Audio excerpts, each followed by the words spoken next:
Swipe it, swipe it, swipe it, swipe it. Wake up, America. You didn't learn anything. I mean, stupid on parade. That's what this is. And that was Dave Ramsey.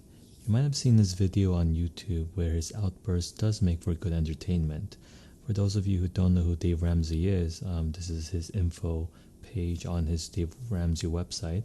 But by age of 26, he had a $4 million real estate portfolio, but he ended up going bankrupt when he was 30 years old. And gathering what he learned through that experience, he rebuilt his financial life, and now he teaches other people how to be more responsible with their money.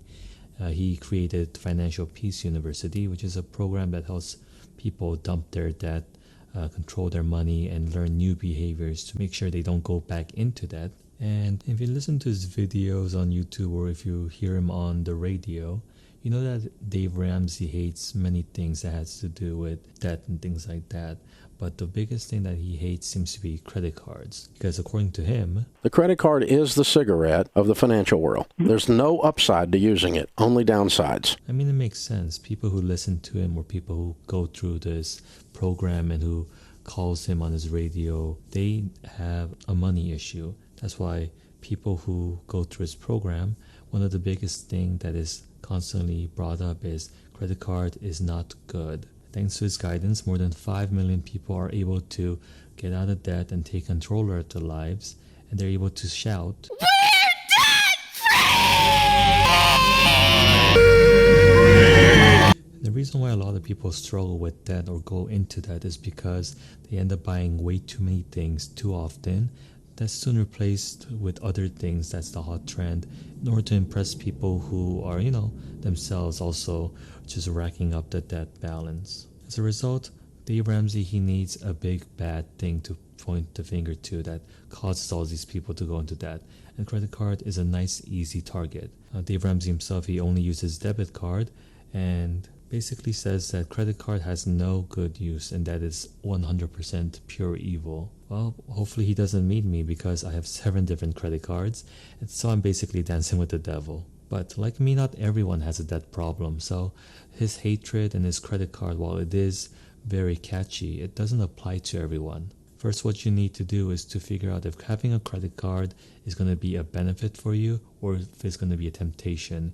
If you're one of those people who are easily tempted, or if you know that you're going to overspend, then of course getting a credit card isn't something that you want to do. But even though I have 7 credit cards, I make sure I don't overspend, and I basically put on the credit card what I'm going to be spending anyway, and I just pay them off full at the end of every month. If you're able to do that, credit cards offer a lot of benefits that are just not provided by just purchasing things with cash or a debit card. So in this video, I want to break down a few things that Dave Ramsey says that are the main issues with ever using a credit card, and why they are not always 100% true. The first and the main issue that Dave Ramsey has with credit card is how people tend to overspend with credit card. On Dave Ramsey's "Do I Need a Credit Card" post, if you scroll down, the very first point is, "I just use it like a debit card." The folks at Carnegie Mellon, Stanford, and MIT conducted a recent study where they found that using cash or plastic activate different regions of the brain. Basically, researchers discovered that it actually hurts more when people pay with dollar bills as opposed to credit cards, because credit cards, you don't get that pain because you're not physically handing the actual cash. And I mean, this study has a lot of weight to it. I mean, Carnegie Mellon, one of the top universities, Stanford and MIT. But here's the thing. This was another study. It's called "The Impact of Credit Cards on Spending, a Field Experiment." It was conducted by professors also from Carnegie Mellon University. And in this experiment, they found that surprisingly, credit cards do not increase spending. This is why it's important to figure out yourself if you are the type to overspend. If you're just going to use your credit card to pay for what you're going to be buying anyway without overspending, and you pay it off full at the end of every month, then honestly, who cares? That's a big issue for me. Who cares? As long as you're financially responsible. Like, for example, I don't get it when people go out to bars and spend hundreds of dollars on food and alcohol, or celebrities who buy 100 grand of blinged out watches and things like that. But as long as everyone's able to afford it, like, I'm not the type to judge people for their purchases. And the big prevalent issue that I see amongst financial advisors or these financial gurus that we see on articles, YouTube channels, and things like that are that they nitpick the smallest things. You might have already seen this video when it came out last year. It's basically Suze Orman and other financial advisors, but this is what she had to say about how our daily coffee habits are costing you $1 million. You spend $1 to $3 on a cup of coffee, which is approximately $100 a month. Well, $100 a month in a Roth IRA over 40 years is $1 million. You are peeing $1 million down the drain. It's not a need, it is a want. Basically, drinking your daily coffee is like peeing away $1 million down the drain. But you basically have to wonder, how many $1 million is she flushing down the drain by getting her hair done every day, or her makeup done every day, and the jewelry and the clothes that she wears every day? I'm sure it amounts to $10 million or maybe even $100 million. Why don't she put that money in Roth IRA or investing as opposed to, buying things that she actually like? But honestly, if getting a $5 coffee at Starbucks every day makes your day a bit more enjoyable or more productive, and it's a nice routine that you like and you look forward to, who cares? Get that coffee. If you don't want to sacrifice coffee, you'll find other things that you'll sacrifice instead. Like, look at this article. Jeff Bezos, the world's richest man, he dropped $16 million and he bought another New York City apartment. Do you think Dave Ramsey or Suze Orman is telling him, hey, Jeff Bezos, you shouldn't be doing that. Imagine the compound interest and that money that you'll be earning in the future if you just invested that $16 million. No, they're not. Because let's face it, Jeff Bezos, he's worth $140 billion. And $16 million is basically only 0.001% of his entire net worth. Just like Suze Orman has her coffee example, Dave Ramsey, he really loves to use the vending machine example. If you go to a vending machine, it's 178% increase in sales for plastic users versus someone actually puts $1 into the little dollar eater. I mean, like, oh my God, 178% more on a vending machine? I have to say that big percentage really is impactful. But if you really think about it, instead of spending $1, you're spending $2.78. If you're earning an average salary of $50,000 and you spend $3 on a vending machine, that's like 0.0001 or whatever the math is. And as long as that extra bag of Doritos makes you happy and is not going to bankrupt you, honestly, who cares? That's why we should stop focusing on these little expense items that end up making us happy. Who knows? Getting coffee makes you happy? Great.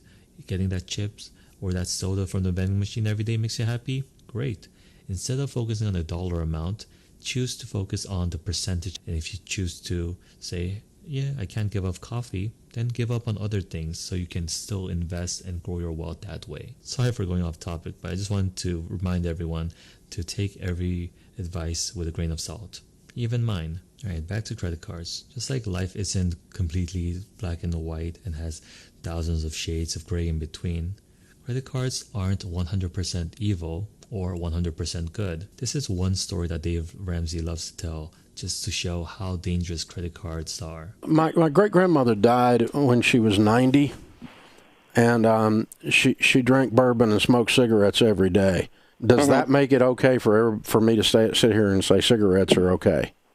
Absolutely not. But here's the thing, credit card isn't like smoking where it's 100% unhealthy with no benefits at all. I like to say that credit card is more like, drinking. Like, do you drink? If you do, how often do you drink? How much do you drink? Do you know your limits, or do you go all out until you're puking and you end up drunk driving and you're hitting someone and you're killing someone? Saying credit card is good for no one. It does have a good soundbite. It's going to be very impactful. But honestly, it's a terrible comparison. The second issue that Dave Ramsey has is with cashback. He says that credit cards or people who go after the cashback or the airline miles, they're just not smart and they don't know what they're doing. Just listen to this clip and his condescending response when this man says that he gets on average $400 in cashback every year while still using his credit card responsibly. You usually average about $400 a year. Wow. Changing your life, isn't it? Well, I mean, we've been putting it into my daughter's savings account for 2 years. Dude, I'm having a discussion with you over $400 a year? Really? Well, for a lot of people, especially right now in economic recession and people going on unemployment, $400 a year is a lot of money. The guy in the video says that he's putting $400 into his kid's savings account. But let's do the math. Let's say he gets $400 every year, and he does it as soon as the kid is born until the kid graduates. So 18 years, he invests $400 every year. Compounded 8% annually, that's going to give him $15,000. And to me, that's pretty life-changing. That's a lot of money that they can find good use for. So I'll take it, Dave Ramsey. I'll take my $400 that I earn on cash back. But of course, he has a response for that. He loves to say the following. I've met with thousands and thousands of millionaires over the years of me doing this. I never met a single millionaire who said, Dave, I made all my money with my airline miles. Dave, I made it all with that cash back. That's what my breakthrough was. That's dumber than a rock. I mean, honestly, does he think that people go after credit card rewards because they think that's a wealth building tool? No. Credit card is not a get-rich-quick scheme. It's just a benefit that gives you things that you're going to use responsibly, like whether it be cash back or airline miles or travel points or anything like that. So as you can see, Dave Ramsey, he's very extreme. It's either good or not good at all, and then he always has these little stories to drive his point home. But in the end, it's very one-sided. The third issue he brings up is, why are people even using credit cards? He says debit card is basically the same as a credit card. When you can have a debit card that does everything a credit card does, the debit card will do everything the credit card will do except get you into debt. But the thing is, it honestly isn't. Debit card is linked directly to your bank account. It basically takes the money as soon as you swipe the card, and it shows up on your bank statement. So if someone ends up stealing your debit card, they have direct access to your money in your bank. As opposed to using a credit card, they offer a buffer. When you swipe your credit card, it doesn't take your money out directly. Basically, it builds up a balance, and then you end up depositing your money to pay off that balance. So if a thief ends up stealing your credit card, they're racking up the balance, but thankfully you have that buffer, so they're not able to have direct access to that money, and you're able to call the bank and say, hey, my credit card's been stolen, can you just deactivate, and then you can dispute the charges. This is why I highly recommend for everyone to have at least one credit card and to use it this way. Because let's say you go to a gas pump and you use a credit card and they have a credit card skimmer. You're basically screwed if you use a debit card on that machine. By having a credit card, it offers you that buffer, which will be added security to make sure that no one's able to access your money directly. And the fourth issue, and this is very problematic honestly, Dave Ramsey basically says as long as you have enough money in your account, you have no need for a credit score. According to this article, Living Without a Credit Score, if you scroll down to number 2, it says your bank account becomes your measuring tools. If you haven't heard, the FICO score is just another name for the I Love Debt score. But here's the thing, in order to function in today's society, you do need to have reliable credit. You need to show to banks and lenders that you are creditworthy. And one of the easiest way that they decide that is by looking at your FICO score. And I'm sure if you're Dave Ramsey, Bill Gates, or Jeff Bezos, banks aren't going to be looking at their FICO scores. They're going to be like, all right, they can lend out as much money as they want.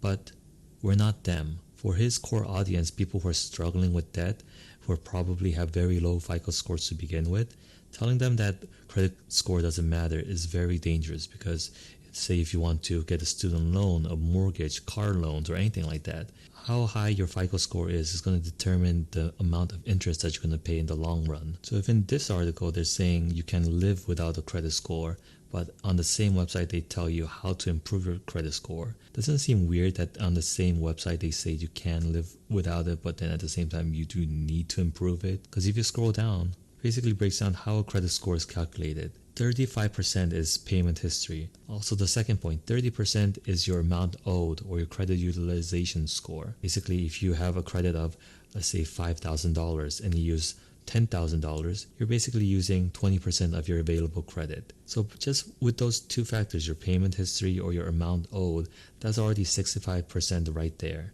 And the easiest way for anyone to build their credit history is by using a credit card. This is why I'm going to keep on telling you, if you are responsible and you're able to, get a credit card so you can start building your credit score. Because there is a very, very big difference with having a credit score that is 700 or having a credit score that is 500. Because once again, all those people who did their debt scream and who went through his Financial Peace University program, most of them will have low credit scores because they're in debt, which means that they're paying higher interest, which means more money wasted, which means it's going to lead them to more debt. So to make sure that doesn't happen, making sure you have a high credit score is important. And whether you like it or not, is basically your adult score. It's going to affect the way that you live your life. I mean, just recently, because of the coronavirus and a lot of people not being able to meet their obligations, JP Morgan is raising their mortgage borrowing standards as things get much, much worse. It says right here, from Tuesday, customers applying for a new mortgage will need a credit score of at least 700. It will be required to put down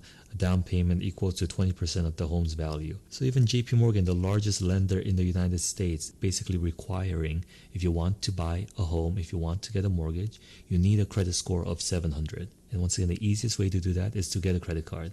So Dave Ramsey saying that credit scores doesn't matter, that's basically BS. It might not apply to him, but it sure applies to people who are listening to his radio or who are trying to get out of debt themselves. To finish off, I hope this video doesn't come across as that I'm bashing on Dave Ramsey. It's like all these people have been able to pay off their debt thanks to his program and thanks to his guidance and mentorship. And he's able to provide a solid foundation, a solid education for millions of people who would otherwise not know what to do with the money. But just because I appreciate what he's doing for millions of people doesn't mean we should 100% listen to how he just demonizes credit cards. Why shouldn't responsible individuals such as myself use credit cards?